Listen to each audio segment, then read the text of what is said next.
ears, not a sound. It was working, not a peep. They were silenced. Then suddenly they both started at the same time. Voices fresh like they never stopped. We cannot let them hear each other. We can't afford a 98 or 20 again. I don't understand. We can't afford to win. Top of your class, right?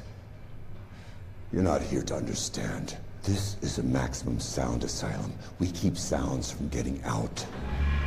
These two could destroy the world as we know it if they hear each other. All I care about is that you keep that from happening. If you have what it takes.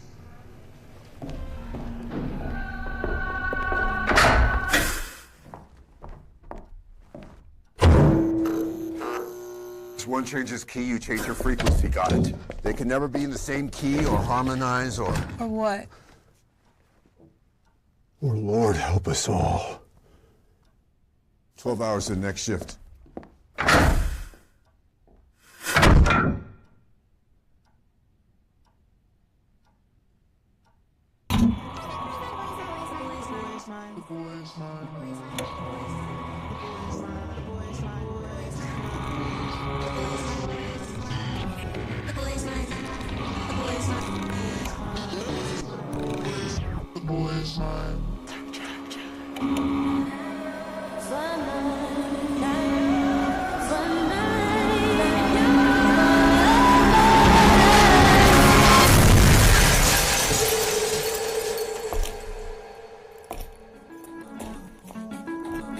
You ready?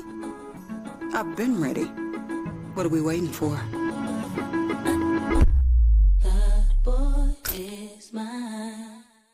Did somebody just hit you and ran off? Here's what to do after a hit and run accident. First off, don't chase them. Stay calm and call 911. Second, take photos of everything. Your car, the damages, the scene, and look for cameras and bystanders nearby. Third, see a doctor within 14 days. Even if you feel fine, most injuries don't show up after a hit and run. It typically takes a couple of weeks. So this can really cost you if you don't take care of it right now. And most importantly, call 305-800-PAIN. We'll walk you through what to do next and to help you get the care and compensation that you need after this accident. Even when the other driver runs, you're not alone. We're here for you.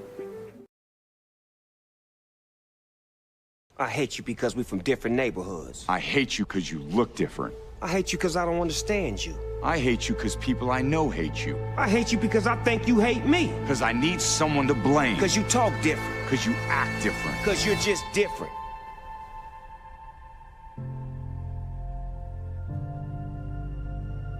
Man, I hate that things are so bad that we have to do a commercial about it. Me too.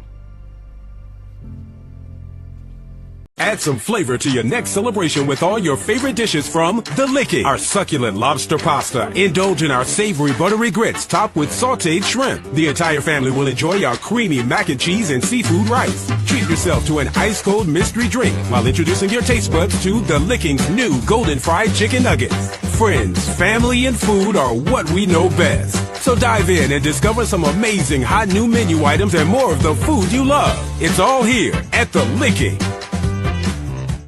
What exactly is 305-800-PAIN, and how does it help the community here, the people? Yes, Jeff. So 305-800-PAIN is a legal and medical referral office registered with the Florida Bar to help people that get involved in any car accident, slip and fall. Right. We get them connected with our attorneys and our medical centers to get them back on track.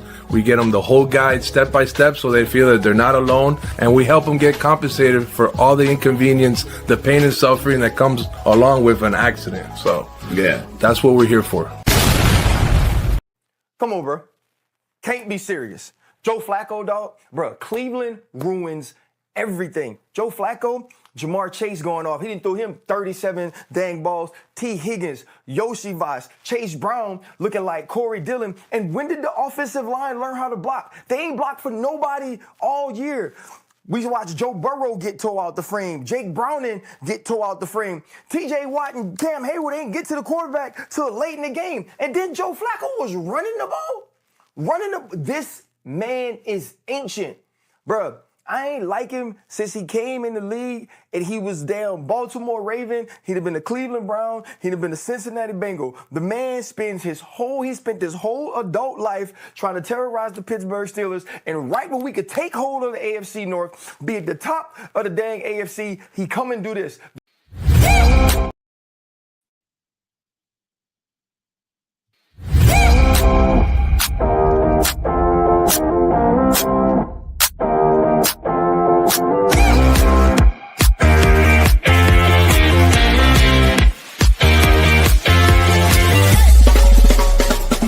The Jeff Fox Show, brought to you by Remix Sports Media.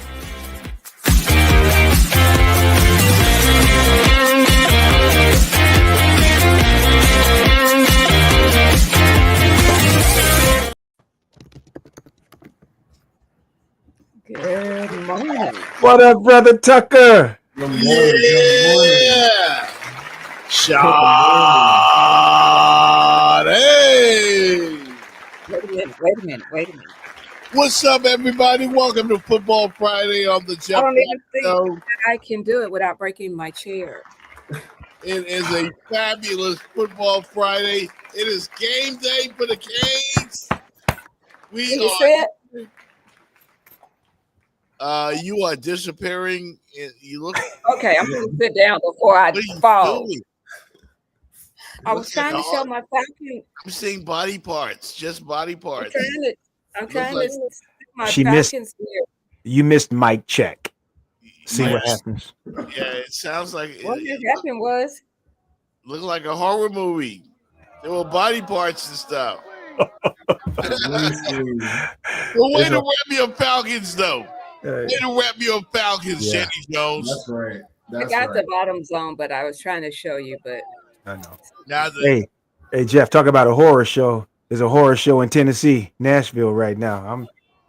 There's a horror show going on with the Titans. Ooh. Yeah. Bad news. For the Cam Ward. Hey man, let's pay some homage to the Cincinnati Bengals, who may have saved their season last night. Yeah, the Bengals. Joe Flacco has been there for 10 days. Hey, you heard your boy. He just has it out for Pittsburgh. Jordan, isn't it amazing how some guys can play against a certain team and just torch them? He said that one was for Ray Lewis. That one was for Ray Lewis. That one was for all the Baltimore favorite fans, everybody. That was pretty embarrassing for the Pittsburgh Steelers last night. Mm-hmm. Just when I was about to, crown the Steelers serious Super Bowl contenders. Yeah, because I started to go for it. Aaron Rodgers was kind of reckless. Yeah. He threw 4 touchdowns. Mm-hmm. I mean, he's a gunslinger. Mm-hmm. And I like what they were building there. I love that tight end. What's his name? I can't remember. Darnell Washington out of Georgia. Oh, man. Big dude. Oh, my God, he's huge. Yeah. He might be the biggest tight end I've seen since Gronk. He's a true 6'7", 6'8". Holy Toledo. Probably like 260, 280, mate. No, he's 280. 260, 280. There you go. 280. Running routes. Joe Flacco last night threw the ball 23 times to Jamar Chase. I would too. Man, 23 times. Hey, as open as he was, I would too. I would too. He is a bad dude. First and only read is Jamar Chase. He is a bad dude, Jamar Chase. Yeah, but I mean, damn.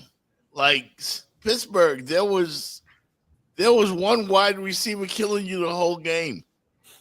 It was bad.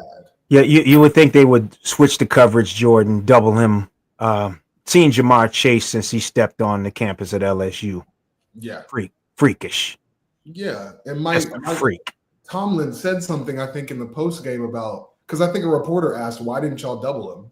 Why didn't y'all double him? And I don't know. The response was, if I remember correctly, it was just, we tried. I mean, They try hard enough, Jordan. Jamar Chase that good? He's Yes. that good. Yes. He's that good. 23 times. I've never seen a game when one receiver got 23 balls thrown to him in one game. My thing, half of those receptions, there wasn't a defender within 5 yards of him. That's what makes him the best receiver in the league. I understand catching the ball when you're supposed to, or when you're not supposed to catch it in a tough situation, but good Lord, the name of the game at receiver is separation.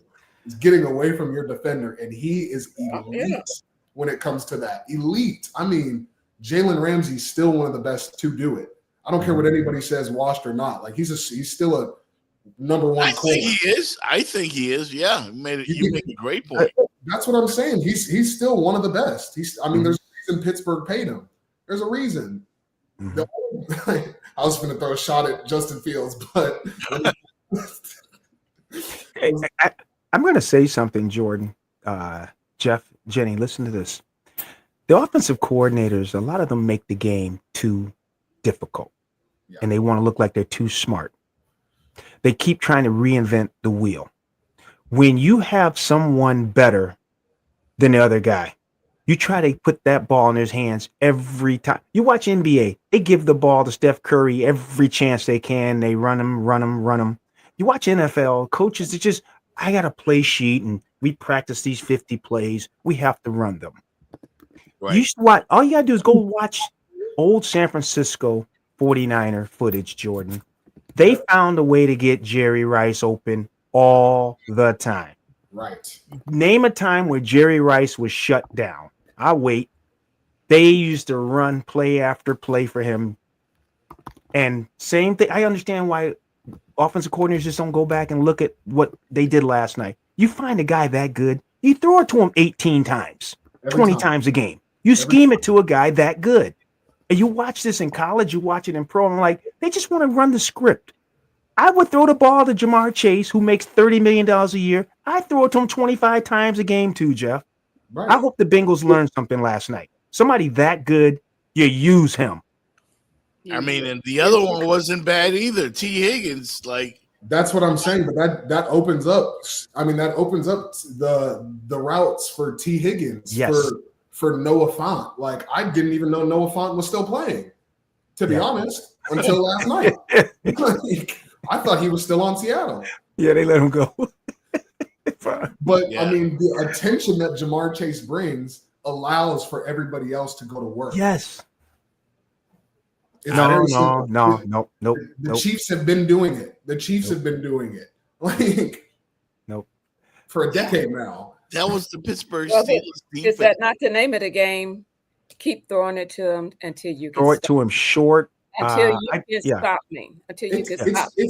It's breaking it down. It's even easier than that. We use it in everyday life.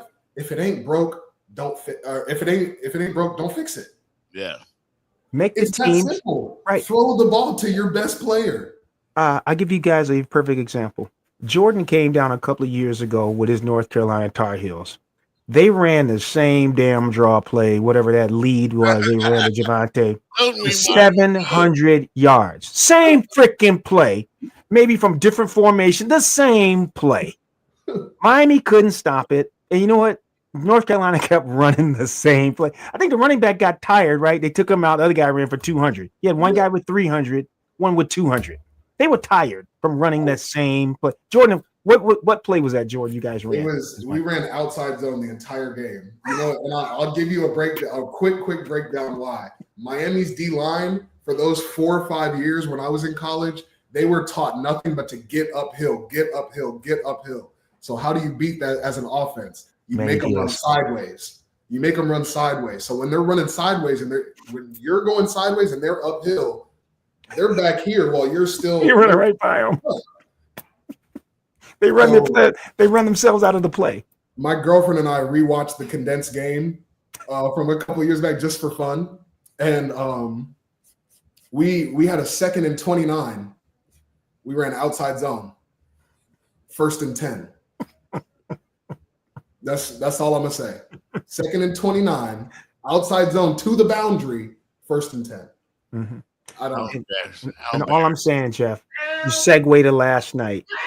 If you got somebody they can't stop, you just keep throwing it to them. Pittsburgh showed they couldn't stop him. Yep. You make them take Jamar Chase away from you. He's a wide receiver. You One can guy dominate. dominates the game from You the can do wide. it. One Yes, you guy? can. Yes, you can. I watched Jerry Rice do it for damn near 9-10 years. He said, I can show you better than I can tell you. I've seen the greats. I've seen Jerry Rice. I've seen Randy Moss. Everybody, Terrell Owens. Nobody gets the ball thrown to them 25 times a game.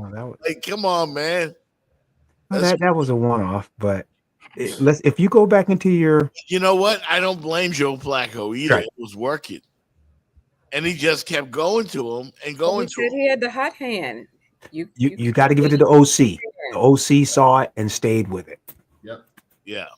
So kudos to the Cincinnati Bengals. May have saved their season last night because nobody's out of it. The Steelers really could have put a stranglehold on the AFC North. They failed to do it. Aaron Rodgers was not flawless, but he was vintage Aaron Rodgers last night, slinging the ball all over the place. But the Steelers take it on the chin, and they go down. Thursday Night Football this year has been epic. Mm-hmm. We've had some pretty good games. Now, are you ready for this? The Steelers have a guy. I don't know how you would cover him if they would actually game plan and try to put the ball in his hands 15, 18 times. Have you all seen DK Metcalf? He had I lived in Seattle. The same number of receptions as the number on his jersey.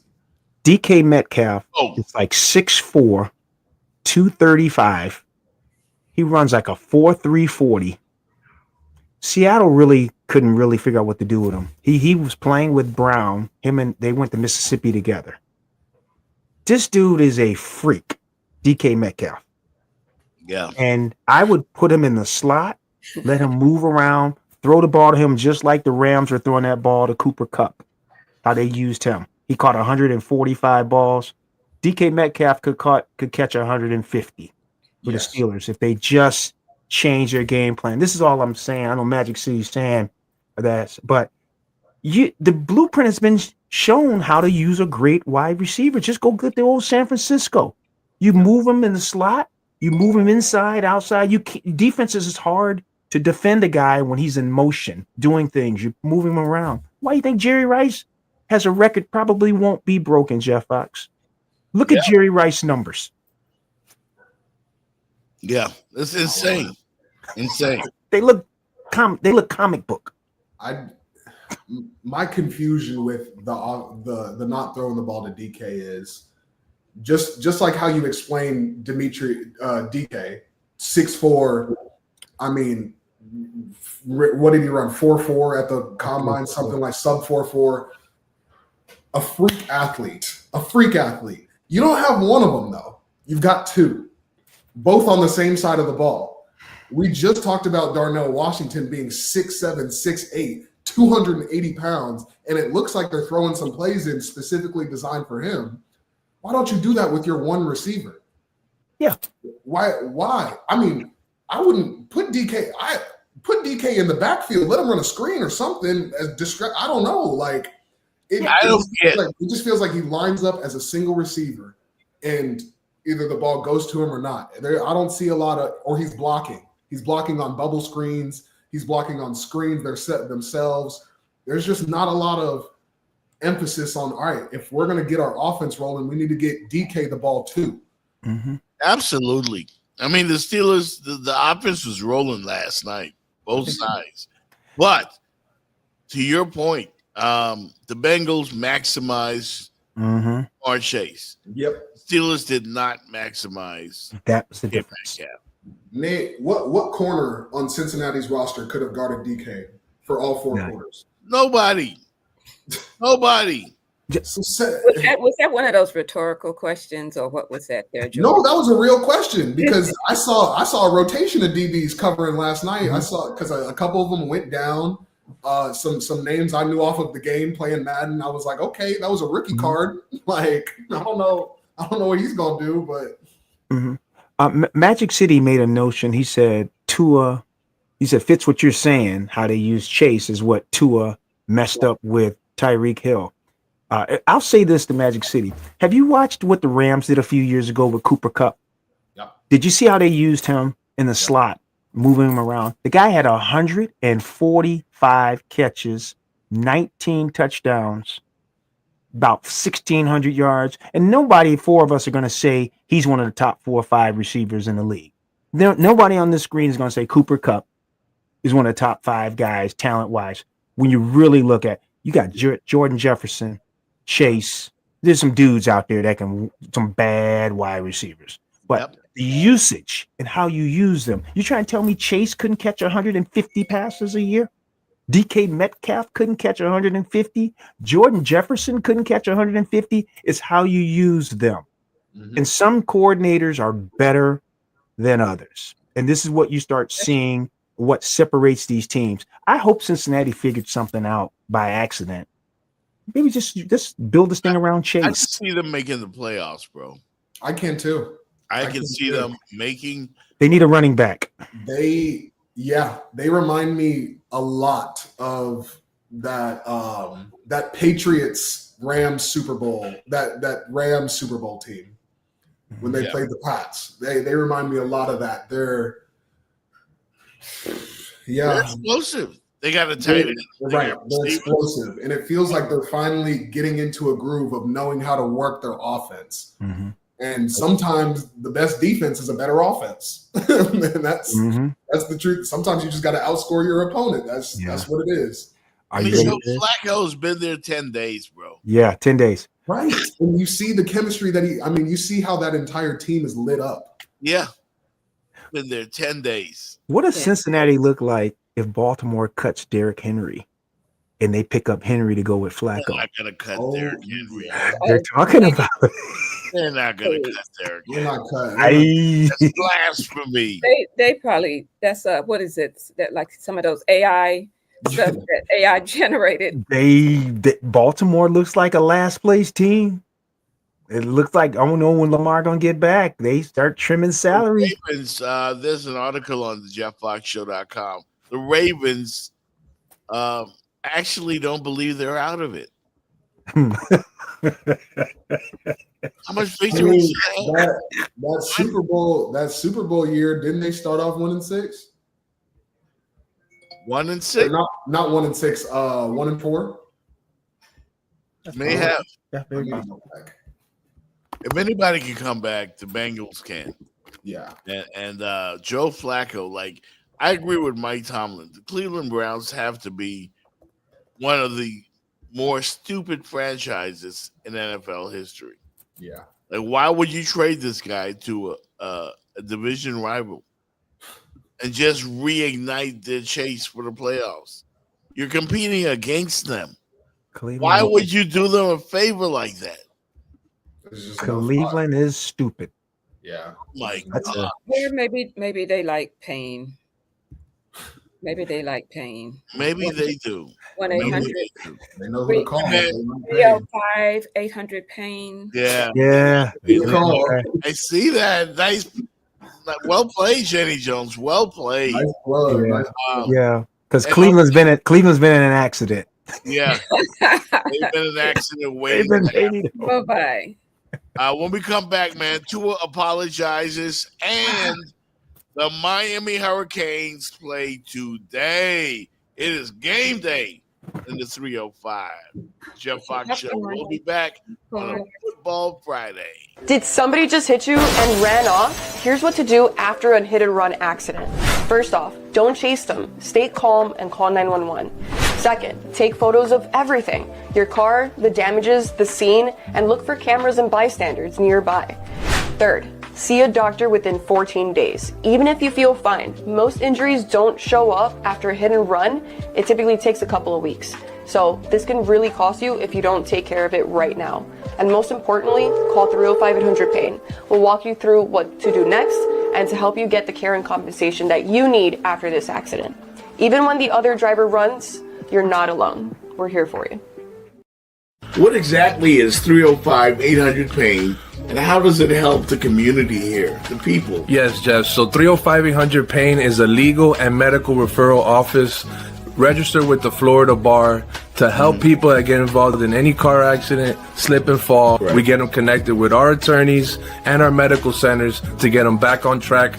We get them the whole guide step by step so they feel that they're not alone, and we help them get compensated for all the inconvenience, the pain and suffering that comes along with an accident. So yeah, that's what we're here for.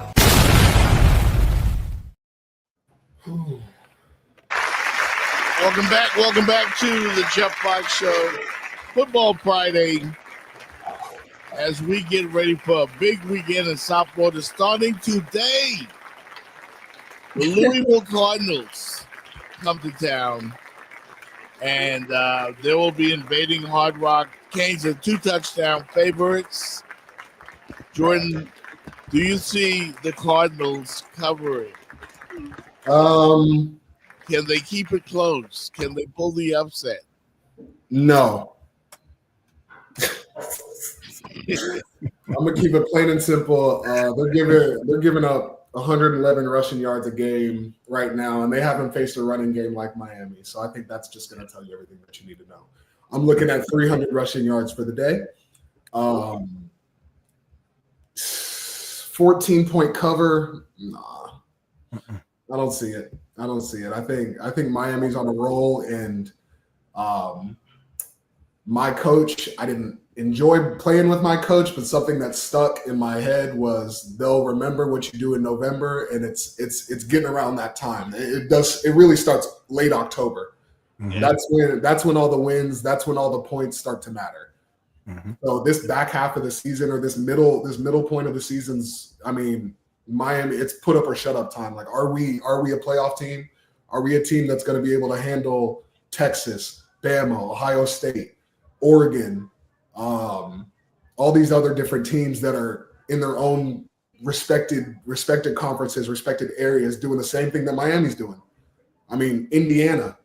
I mean, they play ball up north too, apparently. Yeah. So, I mean, it's really about honing your craft, putting your skills on display every Saturday, not just some Saturdays. Mm-hmm. So when Louisville's in front of you, Louisville's in front of you. That's it. Go play ball. That's all I have to say about Miami there. Yeah, I don't see them even being able to, I don't know. This Canes team is just different. Mm-hmm. There's a new energy around Coral Gables, around this franchise, and they are absolutely beast-like on both sides of the ball. And their mission is to go out there and destroy teams. I get it. They don't annihilate people in terms of the scoreboard, but they beat you up. That's even more devastating. The Canes beat you up. Mm-hmm. And the mentality of Mario Cristobal, who I give all the credit to Coach Cristobal for what he has built. This is a machine. They're like a cyborg. And I expect them to go out there and obliterate Louisville. I really do. Ruben Payne is going to bring the pain. Yeah. Jordan played a lot more recent than I have, but Jordan, Jenny, Jeff, there's something called game control. Mm-hmm. And Jordan knows what I'm talking about. When a team, what they call game control, where you're in control of the game. Mm-hmm. If you look at the Miami season, and let me preface this. A lot of times you don't know what kind of team you got till sometimes October till you start really playing your schedule. This has been kind of different for Miami, where they got a lot of their tests early. They kind of see what they look like. They have an idea playing Florida, Florida State, Notre Dame, South Florida. They've been tested. So they kind of know where they are. Louisville's played 2 games, 2 close games. But if I may go back to game control, Miami has been behind for a total, I think, of 7 minutes. Florida State, Florida State had the lead. I think on them 7 minutes. There's 3-0. They caught them. They led the rest away. But every game, Miami's had game control. And I think I said this on a previous podcast. 28 27 and 26 points they've scored, and they've had game control. Every offense they've played has a season low in points and yards against them. And then they have a breakout game the next week. But every team they've played has had a season low in points and yards. So I'm going to say the same thing for Louisville. I'm expecting them to have a season low in yards and points tonight. I think that's how I see it, Jordan. I think Magic City hit it on the head. Like, I think it really is going to be about Miami not taking their foot off the gas at any point.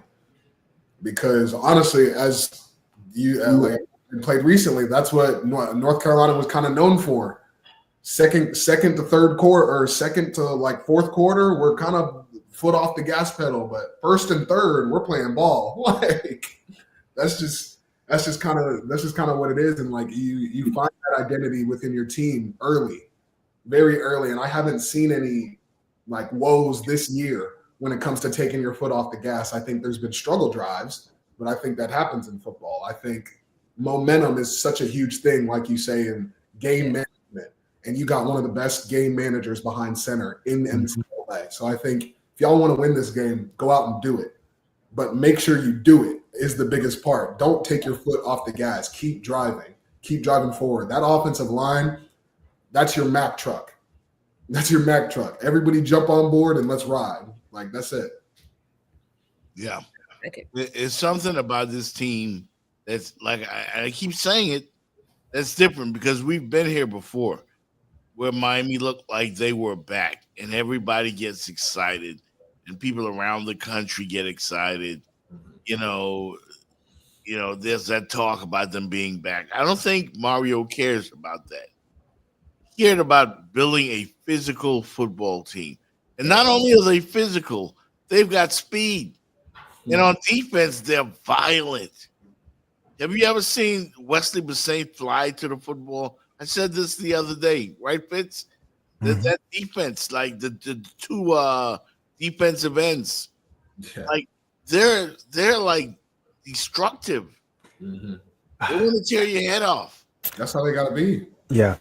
Jeff, this Miami defense with the combination of the line and scrimmages, it looks a little bit almost like what Clemson looked like a decade ago. Agreed.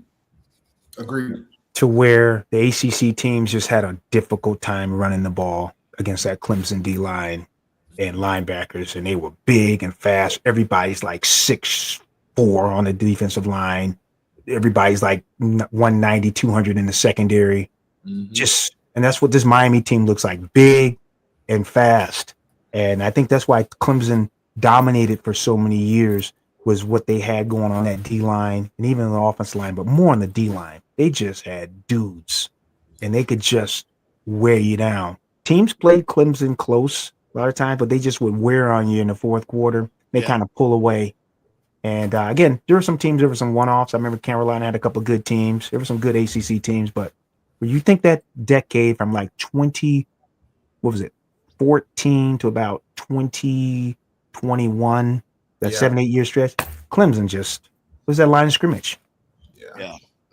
And the receivers, man, like they haven't.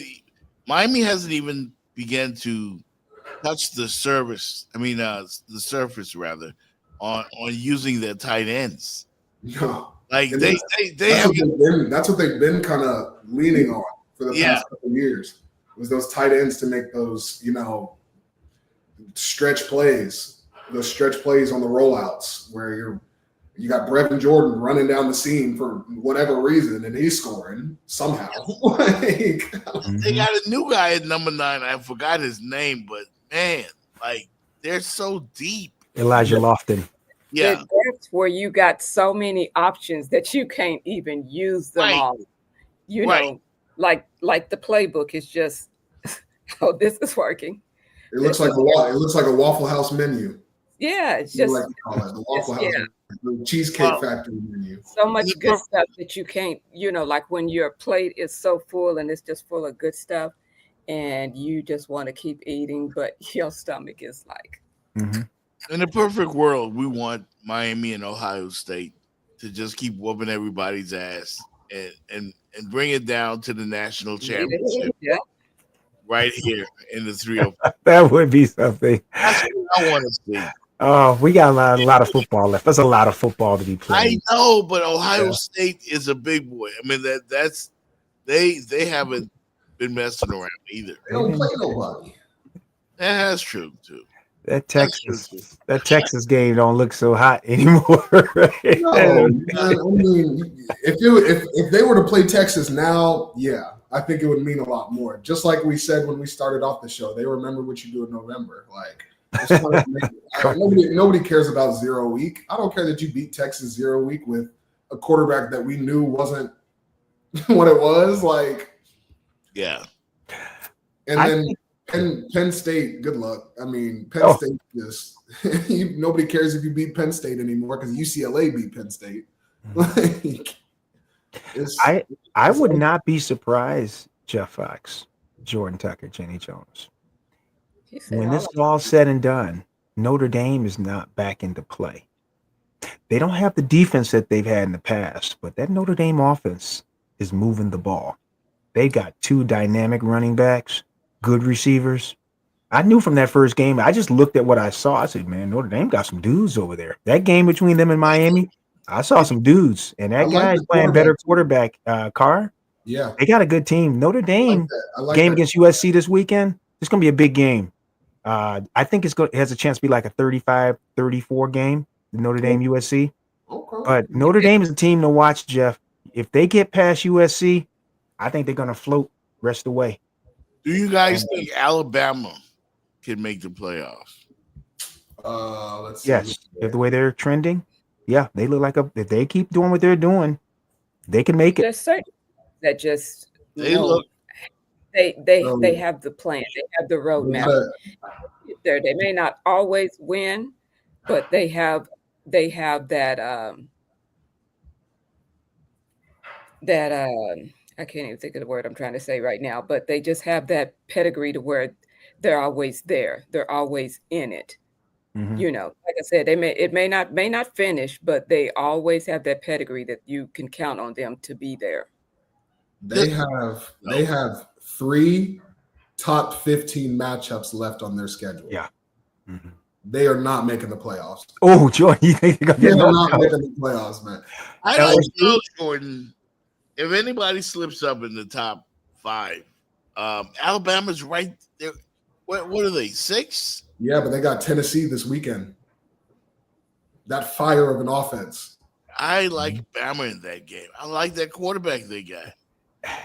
How about this? I like Aguilar a little bit more. I like Aguilar a little bit more out of Tennessee. Yeah. And those receivers do not play around. Mm-hmm. Those receivers are going to get open.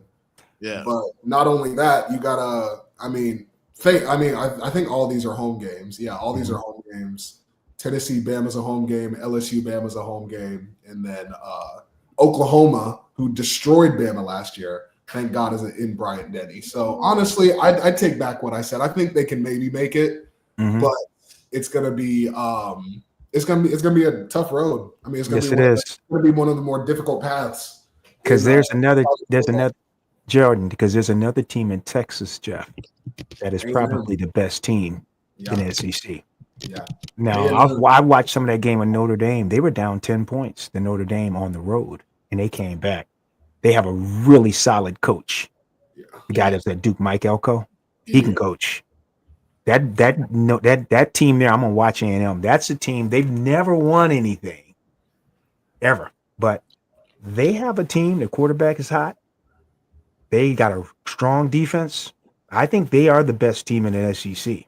Yeah. From what I see from a totality, coaching, offensive line, defensive line, A&M looks like the best team.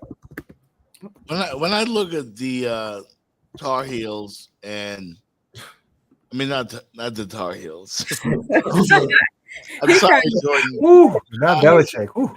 I was like, "Oh, what now?" I didn't mean to rub it in with the Tar Heels team. My bad, though. My bad. But Jordan. Yeah, I know it's been a painful season. I get it. Ooh. I get it. But are the posters why are they so extra biased? I think when it comes to Alabama and Notre Dame. Because I feel like if Miami had lost their opening game to an unranked opponent, and they wouldn't be at number 6 in the country. They'd be way down there. You know it. I know it. Everybody knows it. Why do they keep shoving Notre Dame and Alabama down our throats? Why are they right back up there? Even though they had a horrific loss. Jenny, you want to take that? You want to take it first, Jenny? I can't explain it because I sit here and I watch college football and I see how certain teams, no matter win or lose, you know, they're above us in the rankings and we may be winning. So college football just boggles all of my mind. So yes, no, I don't have an answer for you on that one, Fitz. Jordan, do you have an answer? I'm just trying to figure it out. I got it. Tradition. I think a little bit comes from you got the same people that are voting in the AP poll that were voting 5-10 years ago. Mm-hmm. I think that might have a little something to do with it, and I think people are scared of change naturally. Mm-hmm. So you wanna hang your hat on. Okay, Alabama might be there, Notre Dame might be there, so let's keep them in the mix so we can keep it exciting. Outside of that, I mean, those are two teams that historically are going to compete regardless. So it's hard to take that away. It really is hard to take away the historical value of it too. I mean, we've been having these combos since UCF went and said they have a national championship. Like, there's a reason they weren't put in any significant game. It's because they didn't play anybody significant. Like, Alabama's running the gauntlet every single year. Notre Dame doesn't necessarily run the gauntlet, but not as of or in the past, they kind of ran through these other teams. Like they made it a statement. They made it a statement that we are one of the top teams in the country. Not as of late. They've been struggling a little bit, but I think a big part of it is the history behind both teams. I think it's hard to take away. Mm-hmm. I've got one more college football question for you. Well, can I interject one thing to this that I neglected?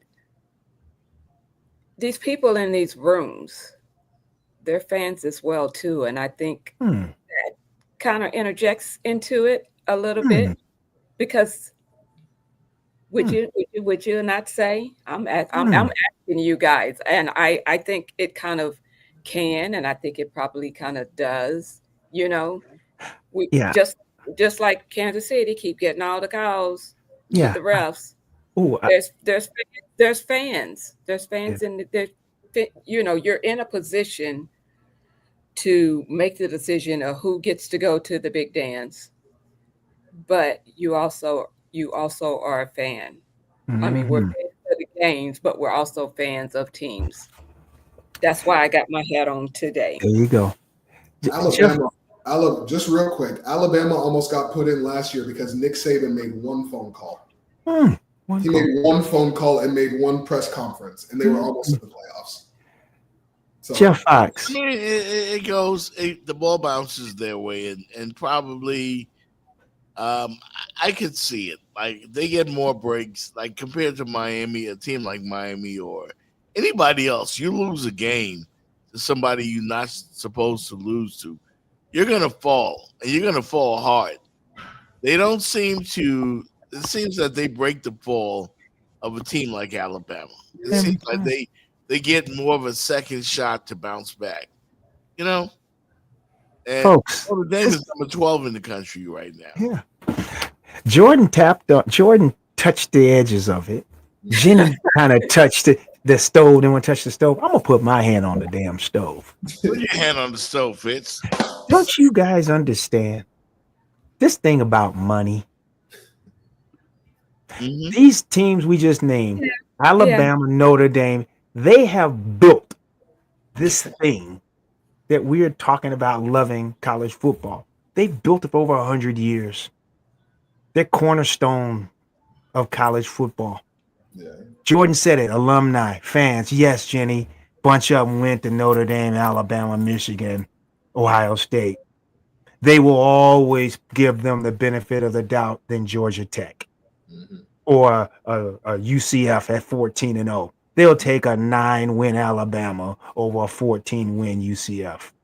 Every time. Every time. And I'm gonna put my second hand on the stove.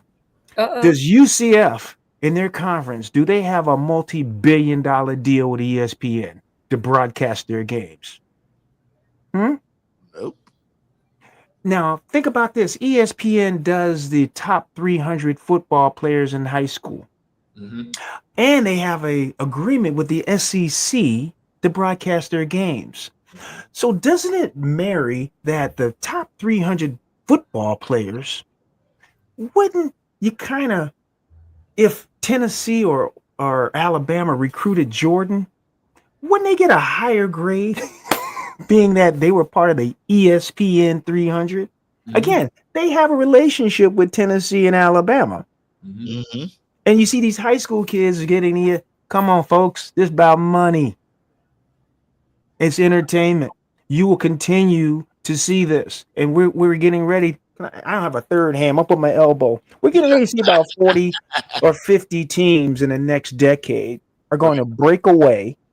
There'll probably still be the SEC, ACC, but it'll only be for basketball, baseball, soccer. The football teams are going to break away and form their own thing. Can you imagine what Jeff Bezos would pay to broadcast the first round of an Alabama against Michigan streaming on Amazon? How about this? Regular season games. Yeah. Just 60 teams. You won't see Miami against Florida A&M anymore. They'll play a 12, 14 game schedule, Jeff Fox, and you can get into the playoffs with 4 losses. But Jordan Tucker, who would not be watching the first game of the year? You seeing Clemson playing USC. Week 1. Michigan playing Tennessee. Ohio State playing Texas week 2. No more of this week stuff. And they're streaming this, Jenny. Who would not be paying to watch those games? You gonna be getting some people about the almighty dollar. Man, do you know what kind of do you know how much money is sitting out there? These teams are, and I think they just a private equity firm just did a deal. I believe with the Big Ten or SEC, each team's going to get about $140 million. They're bringing PE into this, folks. It's all about money for sure. They're going to be giving Alabama and Penn State, Notre Dame the benefit of the doubt from here on out, folks. As I look at the top 10, though, there's one school, and they just paid their coach. But there's one school that looks oddly unfamiliar in that top 10. And I'm talking about the number 3 ranked team in the nation, Indiana. Like, isn't that a basketball school? Like, what the hell is it? Yes, it's a basketball school. Listen, we got to number 5 at 1.2. So every dog will have his day. But that is a good football program right now. I think they have built something over there for the past couple of years. I think this is one of the teams. Indiana in football? They can't sustain it. But that's the thing. Over the past couple of years, I think you've seen a steady increase in Indiana football. That's all. I'm speaking on personal because I had some boys transfer out of North Carolina to Indiana to go play football, and they became a better football program. But to see them at number 3 is ridiculous. That's out of this world. I never would have guessed it in a million years. That's like seeing Maryland in the top 5. But like, they beat them. They beat the Ducks last week. My mom. That's their best win in 2 seasons. If you go, this is that guy has the best agent. I'm not mad at him. That might be their best win in history. Got a great agent. Jordan's mom is in the chat, so she has a question for you guys. She said, "How is Duke favored over Tech?" And I think my lady deserves an answer. I love Jordan, you take that one. Okay, I have one. I think I can answer it. Professor, show up for the team. Go ahead, Fitz. Go ahead, Fitz. The quarterback for Duke, Darian Mensah, is playing some of the best football as a quarterback in their conference. Yeah. They got him from Tulane, and he's really putting up numbers for Duke. But then Georgia Tech does have they got a dude playing quarterback. I like him. He's tough as nails. I play with him. Haynes King. I play with him. This could be a coin flip on this game. What's the spread, Jenny? Duke is favored by 1. Oh, let's see if I can look it up. It's not much. I think their home team. This game probably could go down. This could be an overtime game, Jeff. They might go in OT. Let me answer. Duke is tough. Duke been getting on my damn nerves for like. Go ahead, Jeff. Go ahead, Jordan. Let me talk to Ma. Let me talk to Ma Dukes. First, we don't ever mention Duke in our house. That needs to be taught. We don't even type the words DUKE.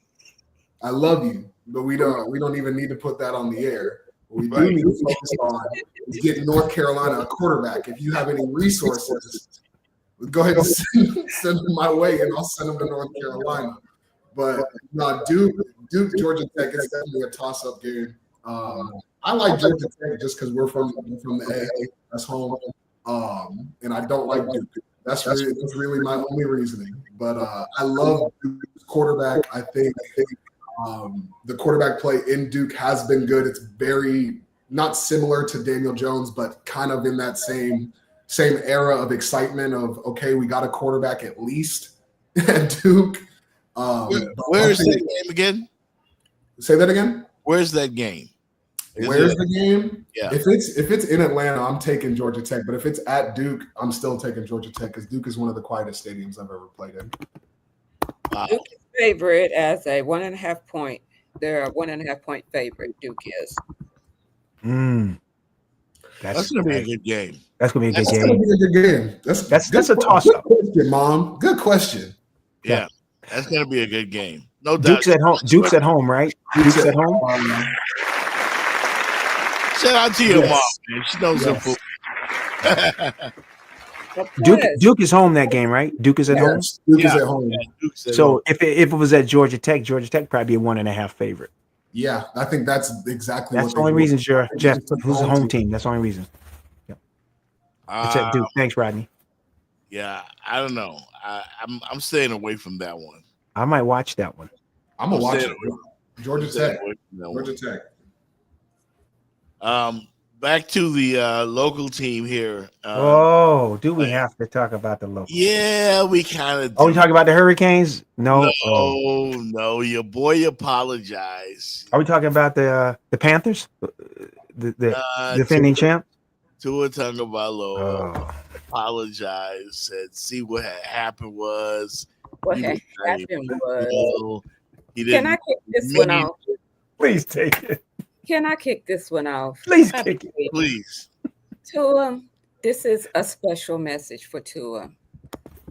Please take credit for what you did, for what you said, and stop trying to slide in and drop the mic on the media, because we took what you said and ran with it. We didn't invent something out of the air.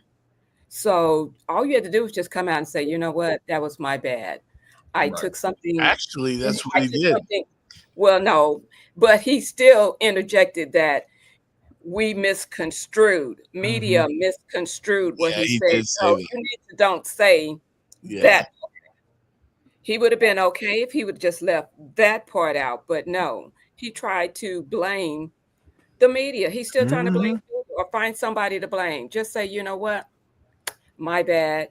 You know what? I apologize, to my teammates because, and to my coaches and, whoever he was categorizing in that leadership that he was pointing the finger at. Just say, Tua was pointing the finger?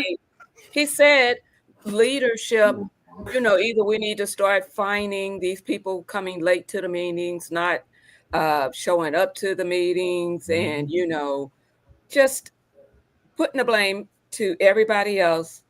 Instead of the finger needs to start here. When Michael Jackson say the man in the mirror, look in the mirror to it and stop trying to say everybody is misconstruing your words or taking it out of context. We took what you said and we ran with it. Because when teams are consistently losing, you get tired of writing the same story. So you gave them something else to write about. And it was all you, all day, admit it, and let's go home. Yeah, Tua isn't comfortable being a leader. It seems he's not comfortable. He's trying Mr. to Flip be. Flop. Yeah. Flip Flop. Hey, Flip. No, I mean I'm just being. I'm going by the eye test. He's not comfortable, and I could see him leaving South Florida. Yeah. And resurrecting his career elsewhere, as we've seen with Daniel Jones, with Joe Flacco, with Mac Jones. Young quarterbacks in the NFL don't always get off to the great start like Jaden Daniels did. You know, they don't always get off to the great start like Patrick Mahomes did. But they've been bouncing back. Like, who thought Sam Darnold would have resurrected his career to the point that he did? He's a pretty good quarterback. We're still looking at Daniel Jones. Yeah. Daniel Jones. Oh, wow. Best record. We still, I mean, Tua's been in the league long enough to where he should be able to answer these questions without always tasting his foot and see how good it tastes. He's been in the league long enough. And it's a matter of just keep it simple, KISS, keep it simple, stupid. Just keep it simple. Just come out and say, you know what? I was wrong with my statements. I should have kept the in-house, and I apologize to my teammates. And and now we're ready to get to work, to put in the work and figure out how we can get these W's going and rolling, and get in and get out. And sometimes you gotta walk away, because if you let them keep asking you questions, that's when you're going to say too much. And he was saying too much. But like I said, he started the season out saying too much. I think I completely agree with you, Jenny, and I also agree with Rodney. I especially as an athlete who's played at every level. I played at every level. I'll never tell another athlete to shut up and play ball. I'll never speak your piece, speak your mind, but that's not what anybody's insinuating or saying at all. I feel like that's what Tua is hearing, but that's not what anybody's saying. I think the talk less comes from a place of exactly what we just said. Keep what you need to keep in-house. Yep. Say what needs to be said, nothing more. But you don't get in trouble when you say less. If you just give just a little bit, they can't try to turn it up and flip it and smack it down. Exactly. You just said the sky is blue. They can't they can't change that. They can say blue is the sky, but they can't change what you said. But if you go to saying all of what he was saying, you open the door. Honestly, how he talks reminds me, it feels very similar to his play style too. I don't know if that makes sense, but it just feels very backtracking, fumbling over yourself, not confident. And at that position, at that pedigree, in this entertainment business, you have to be confident. If above anything else, you have to be confident in your ability to deliver. When it just feels like even in his words, he's not confident. So how am I supposed to? That's a bad look. That's a bad look. This meme that said Tua turned the ball over.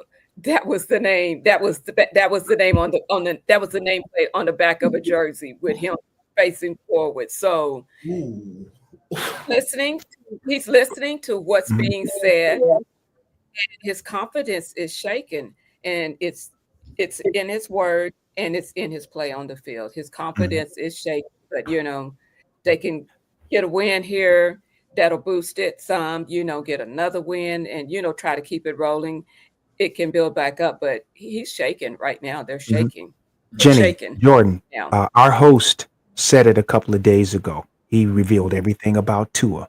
Remember, it's not what they say, what they do. What did you say, host, about when people weren't at those meetings? Jeff, what did you report on? You said that you were told that he was one of those that was late? I was told that he was late to a meeting. He was one of the people. So then he's like, 100% accurate.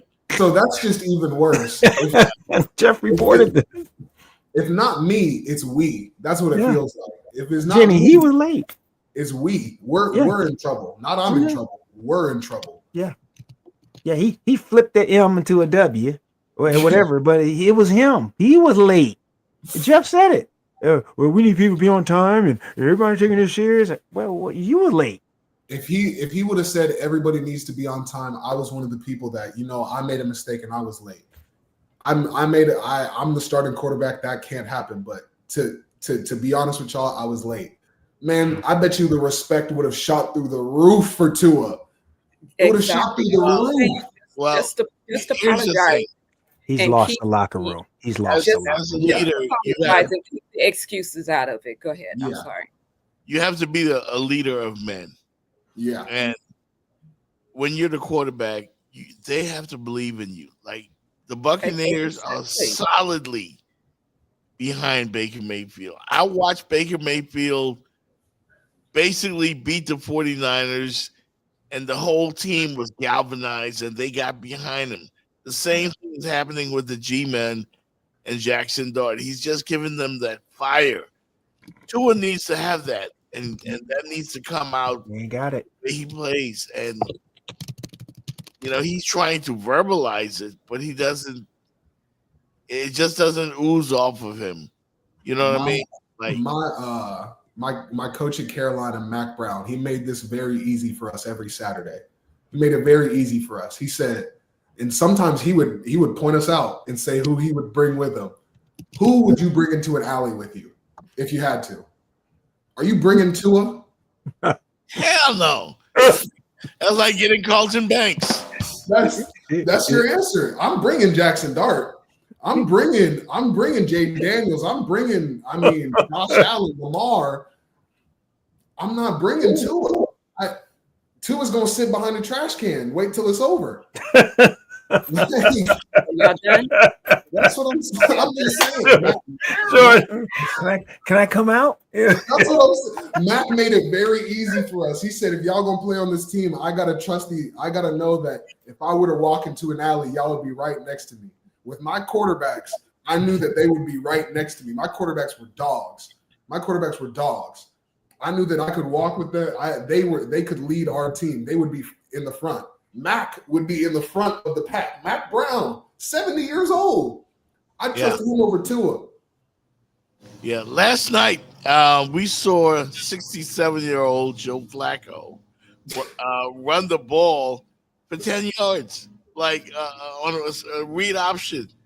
Like nobody saw that coming. Do you know what that did for the Bengals after that play? Like he just has confidence. That was He's been there 10 days.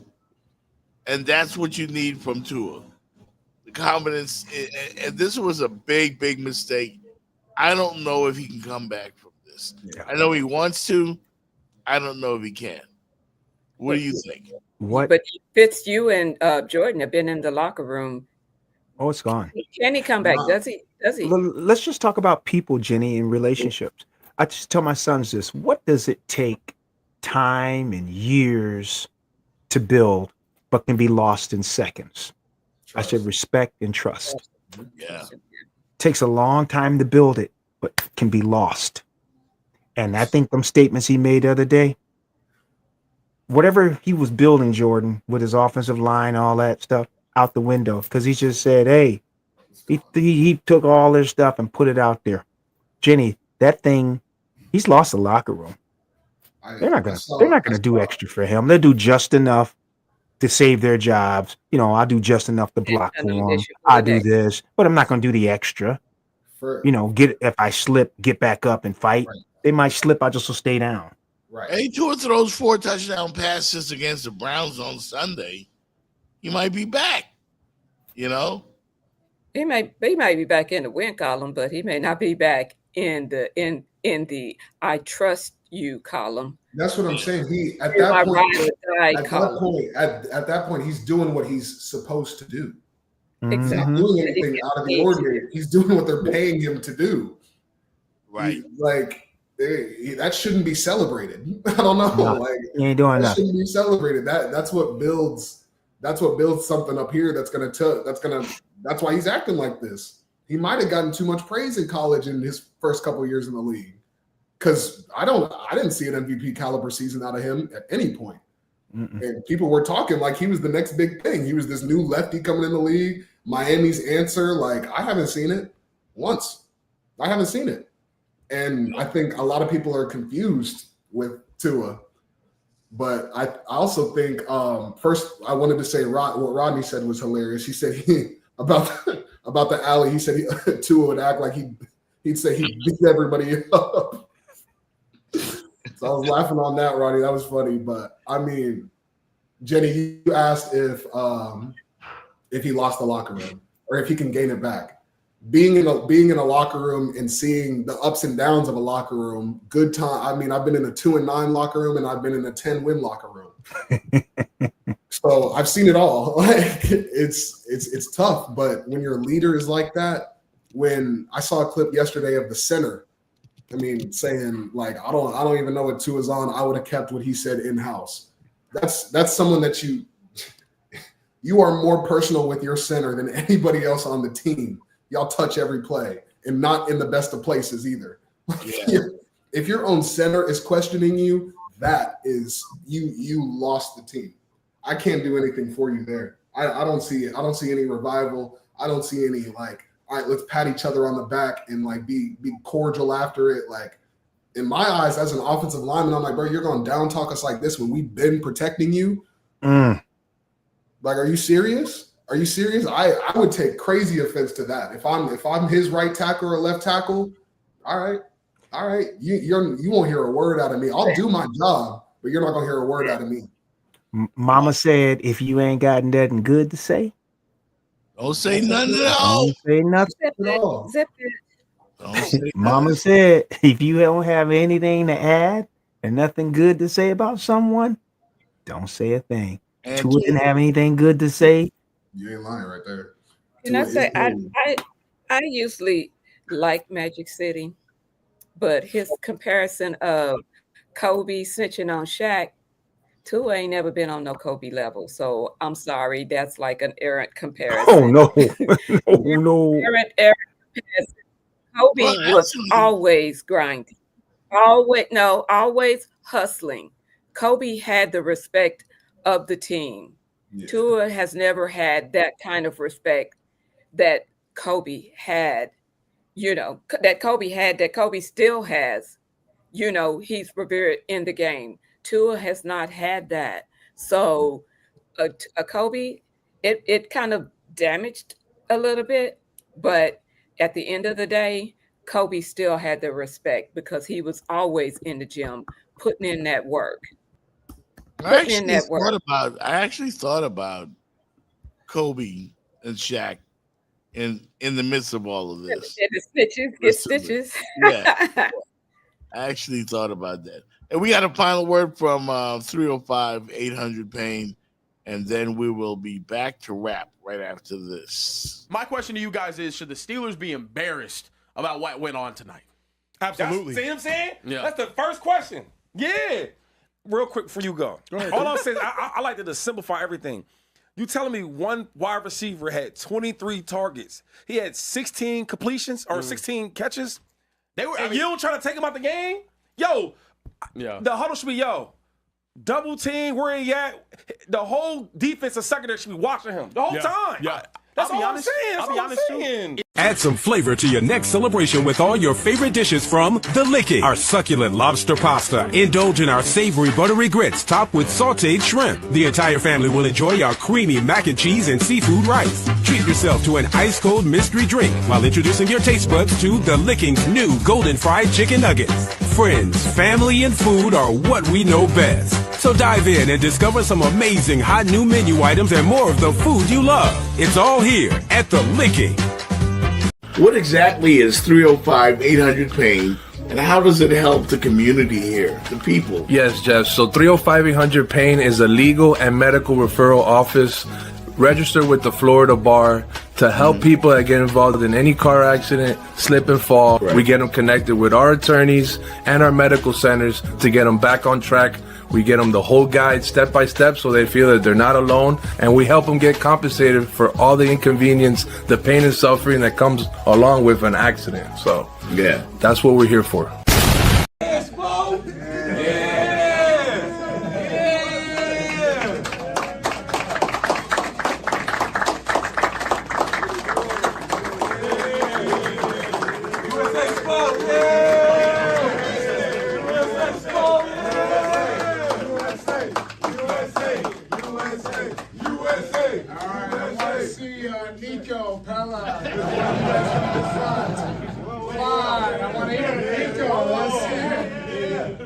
You too, Simo. Simo, I want to see it. All right. Appreciate you guys. That's fantastic. Passing down the line. Coach Bo, USA. Congratulations to Miami Heat coach Eric Spoelstra, officially head coach of the USA men's national basketball team. That's all right, man. Miami Heat, that went down actually yesterday. Had a press conference at the Kaseya Center, and Coach Bo, I think he's going to do a good job. Mm-hmm. It's well respected around the league, widely respected, and he's now, I think, the longest serving coach on any team in the NBA. So congrats to Eric Spoelstra. Nice. Yeah. And of course, NBA hoops, they get started, I think, on Tuesday. They have one more preseason game tonight. The Miami Heat does. It hasn't been the best of seasons. I communicated with my good friend Stephen A. Smith, who has not been being spoken of very kindly among Black Twitter recently. He's hanging in there. He's hanging in there. And he asked me about the Miami Heat and what I expected. And I told him, mediocre. Mediocre. We're going to be, and I'm just being honest, that's what I see. We're going to be fighting for the play-in tournament. That's what we're going to, yeah. And we've been doing that like for a while now. Past 3 years. Yeah. But the Miami Heat have a guy, a young kid, Khalil Ware. I think he went to Indiana. Yeah. Yeah. He is special. And as soon as Eric Spoelstra realizes that and begins to play through him and puts him out there, not Bam Adebayo. No. Yeah. I love Bam. Bam's a great guy. He and Asia Wilson are a great story. Loving basketball. Wonderful. But Bam Adebayo is not going to carry you to a championship. This kid, Khalil Ware, has untapped potential. And we should see what's good with him. So that's my thoughts on the Miami Heat. Jenny, you and I normally predict how the record is going to go. I'm not even going to do that with this team. They're just a bunch of journeymen. There are no superstars. No superstars. They work hard. Heat culture is real. But, I'm excited to see the Sixers, the Knicks. Just being honest. Just to see if some of them are picking up where they left off last season. Yeah. Because the Knicks were looking good last year. They almost made it. But like you said, no participation trophies. No. And the Celtics are going to take a step back. So you never know. I mean, Eric Spoelstra always manages to get more. To get the max. Max out of less. So again, that's why he's the coach of the national team. And kudos to him. Your thoughts, score on the game tonight? Miami, Louisville, of course, we're talking. Yeah, I'm going to take 42 Actually, give me 45. Woo. Give me 45-21. 45-21 says Fitz. Yeah. Oh, well, I'm supposed to be writing it down. So when we come back. Magic City had 38-17 Miami. I'm going to go with that. Well, come on. Wait a minute. Jordan, what did you say again? I said 45-21. And Jeff, what did you say? 38-17. And that was Magic City's too? Yes. Okay. And what was Fitz? Fitz, I'm not sure. He checked out. Oh, I thought you gave us for Fitz. Now, Fitz and I were talking pregame, but he never gave me. He said they would cover the spread. He said they would cover the spread. Miami favored by 2 touchdowns, basically. Let's see. Yeah, you got some money to put on. I'm going to go 35-20. I try to be a little conservative On that, Louisville to get 20 points on that defense. Yeah, I mean, I took 21. You know, sometimes you kind of get up for the big games. You kind of get up a little bit. I'm guessing. Garbage time touchdown. Garbage time touchdown. That's what she's looking at. Yeah, that's true. That's true. Well, it's been real, man. Gonna wrap it up on a Football Friday. I got a DJ. Hey, don't forget, meet me at Ricky's today, everybody, in Pembroke Pines. Ricky's in Pembroke Pines for happy hour. We're gonna watch the game in there. They got a whole bunch of big screen TVs everywhere, and of course, you got Jeff Fox playing the jams right there, Ricky. Jordan, thank you for joining us. Jenny, appreciate you, and we'll do it again.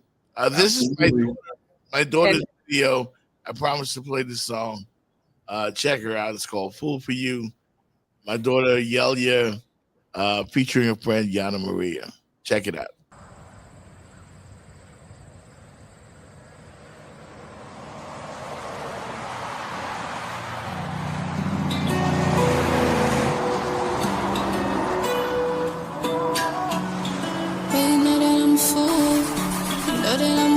For you, know that I'm a fool for you, dog. You're talking about the script you love. You keep talking about the script you love. Well, you know that I'm a fool for you. Girl, you know that I can't get enough. You ain't nothing like the usual. You keep talking about the script you love. Well, you know that I'm a fool for you. Girl, you know that she like fast money. She ain't seeing people, she like cash money. Rob a pussy nigga if he flash money. Do the dash on me, we gon' crash on me. I be riding with my motherfucking Glock out. My Glock got that heavy metal on me, we could rock out. It ain't Eddie, but the niggas let it pop out. He was gangster till that nigga heard that pop out. We be talking about the script you love. Well, you know that I'm a fool for you, for you. You be talking about the script you love. Well, you know that I'm a fool for you, for you. You keep talking about the script you love. Well, you know that I'm a fool for you. Girl, you know that I can't get enough. You ain't nothing like the usual. You keep talking about the script you love.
The Jeff Fox Show, brought to you by Remix Sports Media.